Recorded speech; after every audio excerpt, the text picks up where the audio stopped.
तो चलिए आज बात करते हैं पढ़ाई के एक ऐसे कमाल के तरीके के बारे में जो सिर्फ 2 घंटे के अंदर किसी भी मुश्किल से मुश्किल चैप्टर पर आपकी पकड़ बना सकता है। हम में से कई लोग ना पढ़ाई के एक जाल में फंस जाते हैं। घंटों तक किताब लेकर बैठे रहते हैं, पूरी मेहनत भी करते हैं, लेकिन नतीजा कुछ खास नहीं।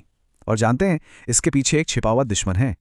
ये बहुत ही कॉमन प्रॉब्लम है ना? पूरा चैप्टर खत्म किया, एक एक लाइन पर ध्यान दिया, पर जैसे ही किताब बंद की ऐसा लगता है दिमाग बिल्कुल खाली हो गया। असल में ये पैसिव रीडिंग का सबसे बड़ा साइड इफेक्ट है। इस सारी प्रॉब्लम की जो जड़ है वो है कॉन्टेक्स्ट स्विचिंग। मतलब जब हमारा दिमाग एक ही टाइम पर किसी चीज को समझने और फिर उसे लिखने की कोशिश करता है तो वो दोनों में से कोई भी काम ठीक से नहीं कर पाता। और ये कोई छोटा मोटा नुकसान नहीं है।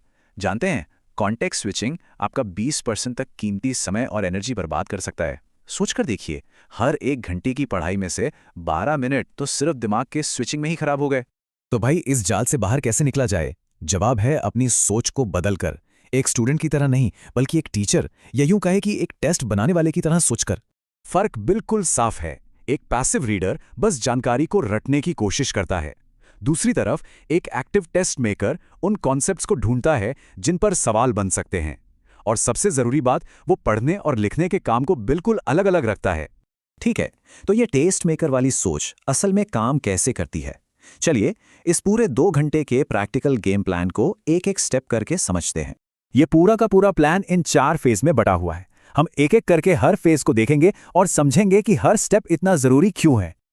अच्छा, तो पहला फेज एक तरह से वार्म अप है। चैप्टर में सीधे कूदने से पहले बस 15 मिनट लगाकर उसका एक ओवरव्यू लीजिए। टाइटल्स, हेडिंग्स और तस्वीरों पर एक नजर दौड़ाइए। इससे क्या होगा, आपके दिमाग में चैप्टर का एक मैप सा बन जाएगा। और हाँ, टाइमर जरूर सेट कर लें, फोकस बनाए रखने में बहुत मदद करता है। अब आता है सबसे जरूरी और शायद सुनने में थोड़ा अजीब लगने वाला नियम। वो ये है कि पढ़ते वक्त नोट्स बिल्कुल भी नहीं बनाने हैं। जी हाँ, सही सुना, यही वो तरीका है जिससे हम कॉन्टेक्स्ट स्विचिंग के जाल को पूरी तरह से तोड़ देंगे। तो फिर नोट्स की जगह करना क्या है? एक बहुत ही सिंपल मार्किंग सिस्टम का इस्तेमाल करना है। हाथ में बस एक पेंसिल रखिए, जहां भी कोई जरूरी जानकारी दिखे वहां एक स्टार बना दें। जो हिस्सा समझ ना आए वहां एक क्वेश्चन मार्क लगा दें और नए या मुश्किल शब्दों को बस अंडरलाइन कर लें। इतना ही। ठीक है, एक बार जब आप पूरा चैप्टर पढ़ लेते हैं और मार्किंग कर लेते हैं, तब आता है नोट्स बनाने का असली काम। अब आपको अपने लगाए हुए सभी निशानों को सवाल जवाब के फॉर्मेट में बदलना है। यहां पर जो सबसे खास बात है वो ये है कि जानकारी को सिर्फ कॉपी पेस्ट नहीं करना, उसे एक सवाल में बदलना है। ये छोटा सा बदलाव आपके दिमाग को जानकारी को सिर्फ पढ़ने के बजाय उसे प्रोसेस करने और याद रखने पर मजबूर कर देता है। और हाँ, नोट्स बनाने की रफ्तार बढ़ाने के लिए शॉर्टहैंड का इस्तेमाल करें। पूरे पूरे शब्द लिखने की कोई ज़रूरत नहीं है। इससे आपका काफ़ी समय बचेगा और लिखने का फ्लो भी टूटेगा नहीं। स्मार्ट वर्क है ना? आखिरी फेज है सीखी हुई जानकारी को दिमाग में एकदम लॉक करने का। कोशिश कीजिए कि पूरे चैप्टर को अपने शब्दों में सिर्फ एक लाइन में समराइज कर सकें। फिर अपने बनाए हुए सवालों को जोर जोर से बोलकर जवाब दें। इससे तुरंत पता चल जाएगा कि कौन से टॉपिक पर पकड़ मजबूत है और कहाँ अभी भी काम करने की ज़रूरत है। चलिए अब मैं कुछ बोनस प्रो टिप्स देता हूं जो इस पूरी प्रक्रिया को और भी तेज और असरदार बना देंगे। पहली टिप, अपने नोट्स में कभी भी पूरे पूरे सेंटेंस मत लिखिए। सिर्फ कीवर्ड्स और छोटे छोटे फ्रेजेस का इस्तेमाल करें। हमारा लक्ष्य है कम से कम शब्दों में ज्यादा से ज्यादा जानकारी को कैद करना। दूसरी टिप, अगर कोई टॉपिक बहुत ज्यादा कॉम्प्लेक्स है, मतलब जिसमें कई सारी चीजें एक दूसरे से जुड़ी हुई हैं, तो माइंड मैप बनाना एक बेहतरीन आइडिया है। यह विजुअल लर्नर्स के लिए तो एकदम कमाल का टूल है।